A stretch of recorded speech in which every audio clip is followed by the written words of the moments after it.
오늘 읽은 마가복음 2장 18절 이하 말씀은 예수님의 지혜의 말씀에 속합니다. 예수님의 지혜의 말씀.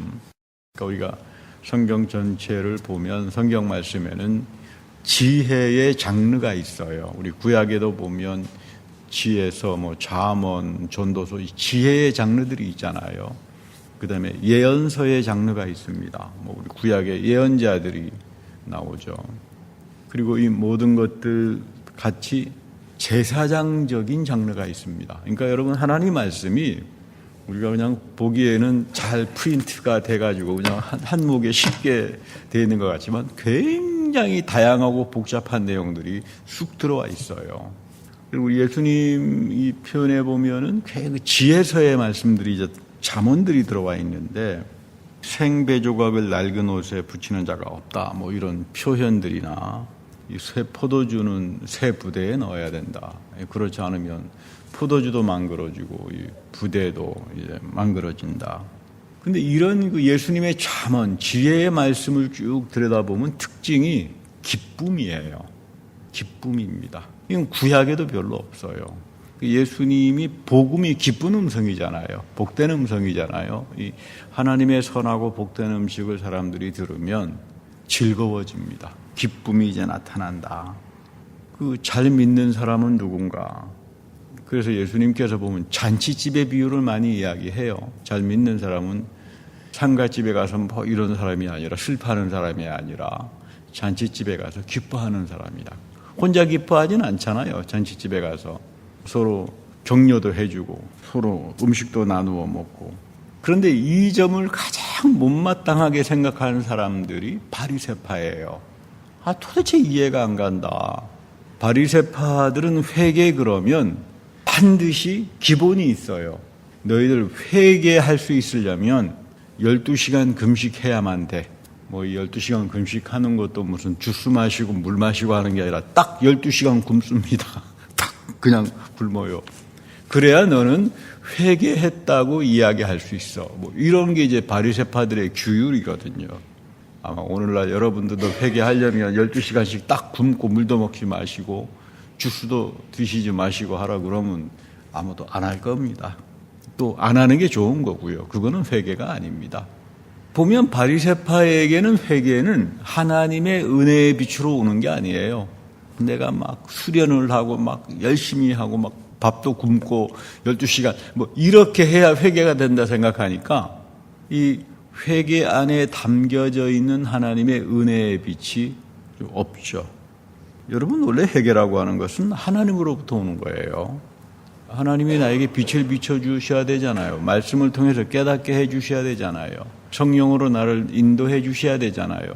그럴 때 내 자신을 돌아보기 시작하고, 이거 내가 하나님 앞에서 이런 존재였구나. 자기를 돌이키기도 하고 그렇잖아요. 이 하나님이 나에게 은혜의 빛을 비추어 주지 않으면 나는 계속 이 게으른 심성, 편견, 잘못된 미혹, 경험, 여기에서 헤어나오질 못합니다.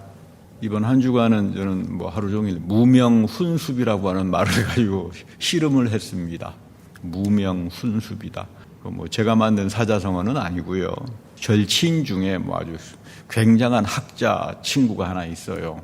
저는 그 친구 앞에 서면은 신발끈도 매지 못하는 사람인데 저보고 이 동아시아 사람들은 믿음을 어떻게 이해하느냐, 그걸 이제 글을 써서 보내주라. 자기가 은퇴하니까 그 학교에서 그 대학에서 굉장한 컨퍼런스도 열고, 그래서 이거 쓰긴 써야 될 텐데 고민하다가 무명훈습이라고 하는 말을 보았습니다. 이거 대승기신론에 나오는 말입니다.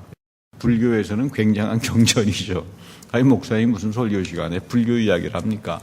불교 이야기 할 수 있습니다. 근데 이 무명훈습이라고 하는 거는 계속 빛을 받아야 되는데, 그래서 이 무명이 편견된 마음이 훈습이 된다. 내 마음에 버러지처럼 들어와서 냄새도 나게 하고 그러기 때문에 끊임없이 이제 나를 이제 수련해야 된다. 그런 거 보면 불교에는 회개는 말을 하는데 하나님의 빛이 나에게 끊임없이 비추어 주어서 나를 미혹과 편견과 그리고 성령과 말씀을 통해서 새롭게 해주시는 그런 부분은 좀 약한 것 같아요. 이게 불교에서 이야기하는 무명훈습이라고 하는 말하고, 여러분 사실 그 대승기 신도는 뭐 중국, 일본, 한국 이미 교회가 들어가서 선교가 되기 전에 이 영향을 절대적으로 받은 나라들이에요. 문화적으로. 그러니까 그 생각 그대로 가지고 교회로 들어옵니다. 그래서 우리가 흔히 회계 그러면 무명훈습이야 이렇게 말씀하는 분도 계셨어요. 그래서 이제 이게 다른 거로구나. 여러분 종교는 서로 다른 겁니다. 다른 거를 알아야 남의 종교를 인정할 수 있게 돼요. 다 똑같은 거야 이러면 그거는 뒤죽박죽이 돼버리고 별로 우리가 종교적인 지혜에 다가서지 못합니다. 유대인들 결혼 풍습에 시집가고 장가가는 거는 재미있습니다. 뭐 현대인들은 신혼여행이라고 하는 걸 합니다만은 우리나라 조선시대 때도 보면 신혼여행을 가기도 하고 그랬다는 기록들이 있어요. 결혼하면. 근데 이제 유대인들은 집에서 모여서 한 일주일 동안 잔치를 벌입니다. 바리새파들은 이 금식을 해야 되고 하나님을 만나려면 자기 수련을 해야 되고 일종의 무명훈습을 해야 되는데 도대체 예수님 당신 믿는 제자들은 그런 게 없다. 맨날 즐겨 마시고 놀고 잔치집에 가서 축복해주고 참 이런 게 바리새파들은 마음에 안 드는 겁니다. 그래서 물었습니다. 당신의 제자들은 왜 우리처럼 24시간 딱 무릎 꿇고 앉아가지고 물도 안 마시는 금식을 왜 안 합니까?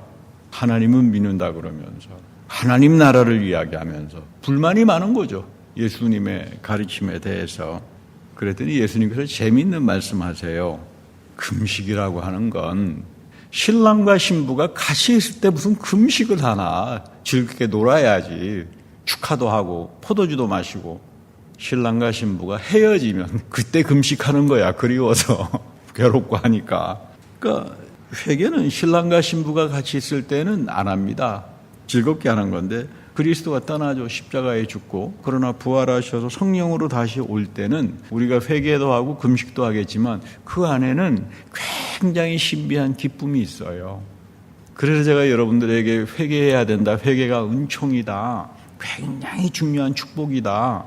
오순절날 성령이 임재했을 때 맨 처음 받았던 가장 귀한 은사는 이 바로 3,000명이 회개하는 은혜를 그 축복을 입은 거다. 그렇게 제가 설명을 드리기도 합니다. 근데 이 이스라엘 백성들이 잔치집에 가게 되면은 나쁜 말을 절대 못 합니다.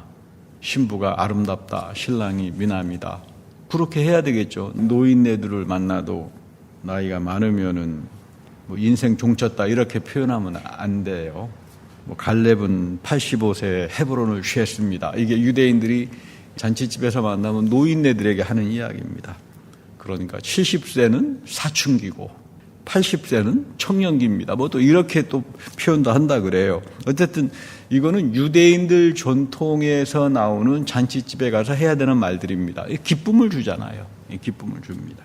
우리 이사야서 50장 오늘 본문에 보면 재미있는 표현이 나옵니다. 하나님께서 학자의 혀를 내게 주신다. 나로 하여금 궁핍한 자를 말로 잘 돕게 해준다.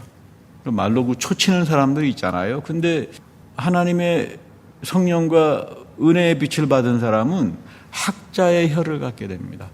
저 사람은 빈말이지만 참 기분이 좋아. 저 사람 말을 들으면 참 용기가 생겨. 여러분 이게 여러분 하나님의 자녀들, 믿음의 사람들이 하는 이야기죠. 그리고 아침마다 나의 길을 깨우쳐서 학자처럼 잘 알아듣게 한다. 그러니까 이사야는 기도하면서 하나님 앞에 하나님 여기 학자의 혀를 주십시오. 그래서 내 혀를 가져서 남에게 용기도 주고 단정하고 깨끗한 말을 하게 해 주십시오. 어려운 사람들 도와주기도 하고 또 학자와 같은 귀를 주셔서 모든 말씀을 잘 깨우치게 해 주십시오. 근데 사실 오늘 이사야 본문에는 굉장히 중요한 내용이 담겨져 있어요. 1절에 가보면 내가 너의 어미를 내어 보냈다. 쫓겨냈다 이 말이에요. 근데 이혼 증서가 어디 있느냐? 여기서 말하는 이스라엘의 어머니는 예루살렘입니다. 이혼 증서라고 하는 것은 신명기 24장에 나오죠. 이제 이혼할 때는 이혼 증서를 주게 돼 있습니다. 모세가 이혼 증서를 써주어서 여성들에게 또 새 가정을 가질 수 있도록 그렇게 허락을 합니다. 그러니까 하나님이 내가 이혼 증서를 주지 않아서 이스라엘아 너희들이 타락하고 죄로 인해서 다 망그러졌을 때 내 어머니 예루살렘을 쫓아냈지만 바벨론의 포로로 끌려가는 거잖아요. 그러나 나는 너희들에게 이혼 증서를 주지 않았다. 그러니까 너희들 죄 때문에 예루살렘이 버림을 받았지만 예루살렘은 여러분 시온이잖아요. 예배하는 곳이잖아요. 근데 이게 뭐 우상신 세속주의 막 부패되어서 오다가 보니까 하나님께 드려야 되는 경건한 예배가 성령과 말씀을 사모하는 예배가 이건 뭐 우상숭배가 돼버리잖아요. 그래서 결국은 하나님께서 내려치는 겁니다. 결국 너희들의 죄 때문에 예배가 타락해서 너희들이 죄를 범한 거야. 그래서 바벨론으로 가는 겁니다. 고생하는 거죠. 그럼에도 불구하고 하나님은 너희들 예루살렘을 내가 버린 게 아니다. 끝까지 내가 너희들을 사랑했고 너희들을 새롭게 한다. 그래서 여기 학자라고 하는 표현이 재미있어요. 학자는 무슨 뭐 공부 많이 한 대학 교수 이런 사람들이 아니고 리무딤이라고 하는 말인데 하나님 말씀 안에서 지혜를 잘 배운 사람 이런 뜻이에요. 여러분 아까도 말씀드렸지만 하나님 말씀에는 장르가 다양하다 그러잖아요. 예언의 장르도 있고 지혜의 장르도 있고 특별히 예언의 말씀을 가지고 잘 훈련된 사람은 하나님의 신령한 세계가 앞으로 펼쳐지는 거 봅니다. 그럼 뭐 사도 바울 선생도 본다 그러잖아요. 물론 심의하게 보지만 장차 이가 앞으로 이렇게 되겠구나. 그러니까 호들갑 떨지 않아요. 어떤 일 때문에 막 호들갑 떨고 뭐 이런 거 안 한다 이 말이에요. 그런데 지혜의 말씀 안에서 잘 훈련된 사람을 가리켜서 우리는 학자와 같은 사람이다. 리무딤이다. 이런 말합니다. 그러니까 지혜의 말씀이 너희에게 오면 그 말씀이 깨우치면 너가 가는 곳마다 사람에게 기쁨이 생겨. 뭐 우리나라 말에도 뭐 말 한마디로 철장빛 갚는다는 말이 있잖아요. 할 때마다 공공에 처해진 사람들이 기쁨을 얻고 이들을 통해서 하나님이 구원의 사역을 펼쳐가신다. 그래서 이사야가 하는 이야기는 흑암 중에 아무리 컴컴하고 부패하고 바벨론의 유폐로 끌려간 그런 흑암 중에서도 빛을 못 보는 자라도 여호와의 이름을 신뢰하고 그분을 의지하면서 살아가라. 그분은 우리를 심판하지만 영원히 버리시는 분이 아니다. 그의 인자하심과 선하심이 영원하다. 이거를 지금 이사야는 우리에게 이야기를 하는 겁니다. 사실 우리의 믿음은 하늘의 보배를 담고 있죠. 사도 바울이 아주 중요하게 이야기합니다. 너의 믿음 안에 하늘의 보배가 담겨져 있어. 그러니까 너 믿음이 중요한 게 아니라 하늘의 보배가 중요한 거예요. 나의 믿음도 성령의 선물로 끊임없이 와야 이게 하늘의 보배를 제대로 담을 수 있는데 내 영이 죽어버리고 내 마음과 감정에 널뛰어가지고 자꾸 세속적인 생각, 잘못된 생각이 자꾸 들어와가지고 좀 먹어버리면 내 의복을 좀 먹는 것처럼 나의 믿음이라고 하는 게 어디 있느냐. 아무런 의미가 없다. 그래서 우리가 여러분 믿음은 성령이 주시는 초월적인 신령한 은사로 항상 사모해야 되는 거예요. 그 이유는 하늘의 보배를 담고 있으니까. 그리고 이 하늘의 보배가 살아서 나에게 빛으로 비추어주고 하느님의 구원의 사역을 펼쳐지려면 내 영이 깨어 있어야 되죠. 그래서 여러분 영이라고 하는 표현이 굉장히 중요합니다. 사도 바울 선생은 영으로란 표현을 굉장히 많이 쓰는데 그리스도 안에서 영으로 여러분이 영은 나중에 우리가 그리스도의 부활의 몸을 입을 그런 신령한 영이잖아요. 여러분 믿음이라고 하는 건 하늘의 보배를 담고 내 영이 깨어서 살아가는 사람들에게 학자처럼 위로하고 깨닫고 그리고 모든 사람들에게 은혜를 베풀어 주시는 그런 능력을 가지고 살아간다. 그래서 예수님은 이 말씀을 새 포도주에 비유해서 이야기를 하는 겁니다. 지혜서의 장르에서 이 새 포도주는 반료를 할 때 가스를 발생시킨다 그래요. 그래서 이제 팽창하고 자라나는 성질이 있다 그럽니다. 새 포도주는 반료가 되니까. 그리고 낡은 부대에 넣으면 자꾸 이게 팽창하고 자라다가 터져버리겠죠. 그러니까 우리가 가지고 있는 잘못된 구습, 잘못된 낡은 부대, 이거 바꾸지 않고서는 믿음도 하나님의 신령한 보배도 담을 수가 없는 거예요. 그러니까 신앙생활 하면서 다 터져버리는 사람이 되는 겁니다. 낡은 부대가 터져버리듯이 꽝다들 터져버려요. 내 영이 살아있고 내 믿음이 성령의 은사로 늘 생명력 있게 하나님의 세계를 신령하게 비추어주는 그 빛이 나에게 나타나는 것이 아니라 나의 구습과 나의 잘못된 지식이라고 하는 낡은 부대에 끊임없이 이걸 말씀을 담으려고 그러고 그걸 믿음으로 착각하고 내가 열심히 해서 믿습니다 해가지고 해볼 거야 하다가 대부분 보면 다 빵 터져버리더라. 그건 우리 시대의 말씀이 아니라 예수님 시대의 바리새파들 보고 하는 이야기예요. 너희들 보면 다 빵 터져버리는 믿음을 가리키고 앉아있잖아. 너희들의 가르침이라고 하는 게. 근데 이거는 뭐 오늘 우리 시대에도 똑같이 뭐 적용이 되는 말씀일 겁니다. 여러분, 보수라고 하는 말은 여러분 굉장히 좋은 말이에요. 보수란 말은 참 소중하죠. 왜냐하면 참된 진리를 지킨다. 그게 보수잖아요. 세속화되는 걸 잘못된 거에서부터 참된 말씀을 지키고 좁은 길로 가는 게 보수잖아요. 그래서 뭐 여러분이나 저는 다 보수적인 사람들이에요. 근데 여러분, 보수주의는 다릅니다. 보수주의는 진리를 지키고 좁은 길로 가는 사람들이 아니라 자기 낡은 부대를 목숨 걸고 지키는 사람을 가리켜서 보수주의자라고 합니다. 여러분, 이 하나님 말씀 배우면서 보수주의로 가면 다 빵 터져버려요. 이렇게 가서는 안 됩니다. 신앙생활이라고 하는 것은 항상 기본으로 돌아가는 거다. 이게 원래 회개의 원뜻이죠. 생각 이전으로 돌아간다. 회개란 말은 생각 이전으로 돌아간다는 말입니다. 원래 뜻이. 이게 영어로 repentance로 번역이 되다가 보니까 마치 마음을 막 애통하고 막 주여 삼창에서 막 울고불고 하는 그런 식으로 우리가 오해가 됐는데 원래 이거 메타노이아란 말이에요. 예수님께서 쓰신 회개가.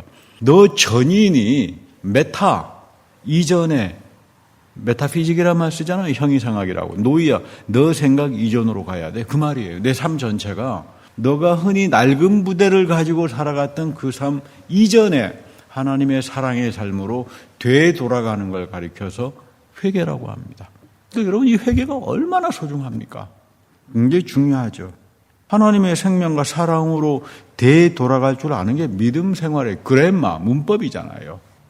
여러분, 이 생활의 문법을 모르고 믿음 생활의 문법을 모르고 우리가 교회 생활을 무대포로 뭐 하시는 분도 많이 있습니다만은 뭐 그게 나쁜 건 아니지만 뭐 그렇게 되면 빵 터져버리는 일들이 많이 생기지. 이렇게 하나님의 신령한 빛을 담고 항상 성령이 주시는 믿음의 은사 안에서 하나님의 구원의 사역을 이렇게 펼쳐가는 그런 복된 인생이 되기는 어려워지고 맙니다. 한 성도님이 계셨어요. 참 한국에서 어렵게 사셨는데 별명이 교회에서 왕소금이었습니다. 왕소금 집사님. 근데 이분이 뭐 나중에 뭐 어떻게 아파트 장천도 되고 착하지 그렇게 해서 큰 집들이 한다고 친구들 불러서 잘했는데 일주일 만에 돌아가셨어요. 참 그런 거 보면서 인생이라고 하는 게 저런 건가. 성실하게 내가 세상에 나가서 열심히 왕소금처럼 살아봐야 뭐 인생이라고 하는 게 다 대부분 저렇게 끝나는 거 아닌가. 하나님이 주신 이 귀한 인생, 끊임없이 성령을 통해서 은사로서의 믿음을 가지고 하나님의 하늘의 신령한 보배를 담고 세상을 비추어주는 이 축복된 삶이 아니라 그저 뭐 아파트 평수나 늘리다가 갑자기 가버린다면 참 그렇지 않은가. 이 가장 본질적인 것, 믿음 생활이라고 하는 건 생애에서 가장 본질적인 것이 무엇인가? 이거 찾는 거예요. 생에서 가장 본질적인 것은 생명입니다. 인생에서 가장 본질적인 이 생명은 하나님으로부터 오는 거예요. 그러니까 하나님으로부터 끊임없이 돌아가고 그분의 인자하심과 그분의 사랑과 그분의 축복과 이거를 향해서 끊임없이 돌아가는 그 본질적인 삶이 다시 말하면 메타노이아다. 그래서 오순절날 성령이 임재했을 때 3,000명이 그 축복을 받은 겁니다. 여러분, 교회 안에서 내가 가장 먼저 받는 축복은 이 메타노이아의 축복이에요. 내 인생의 본질로 돌아가는 축복입니다. 거기서 비로소 믿음도, 그리고 하나님이 주시는 그 신령한 축복도, 하나님의 인자하심도, 하나님의 선하심도 나에게 영원히 이제 나타나는 거죠. 바울은 오늘 고린도전서 3장에서 나는 심었다, 아볼로는 물을 주었고 오직 하나님만이 자라나게 한다. 여러분, 가장 중요한 거는 심기도 하고 뭐도 하지만은 자라게 하신 분이 가장 중요해요. 내 인생에 자라게 하시는 분, 여러분들의 인생을 복되게 자라게 하시는 분이 하나님이시잖아요. 그리고 우리 모두는 그냥 동역자다. 하나님께서 일을 하실 수 있도록 다 각각의 맡은 일에서 조금씩 선한 일들을 하면 되는 거지. 그러나 궁극적으로 하나님께서 다 잘하게 하실 거다. 어떤 분이 교회에서 드리는 기도를 컴퓨터에 입력해가지고 분석을 했다고 합니다. 봤더니 내용이 보니까 하나님 이렇게 해주세요, 저렇게 해주세요가 제일 많아요. 두 번째는 아니 하나님 이거 뭐라고 계십니까? 이렇게 하시는 분도 있고요. 힘 좀 내세요 하는 기도도 있고요.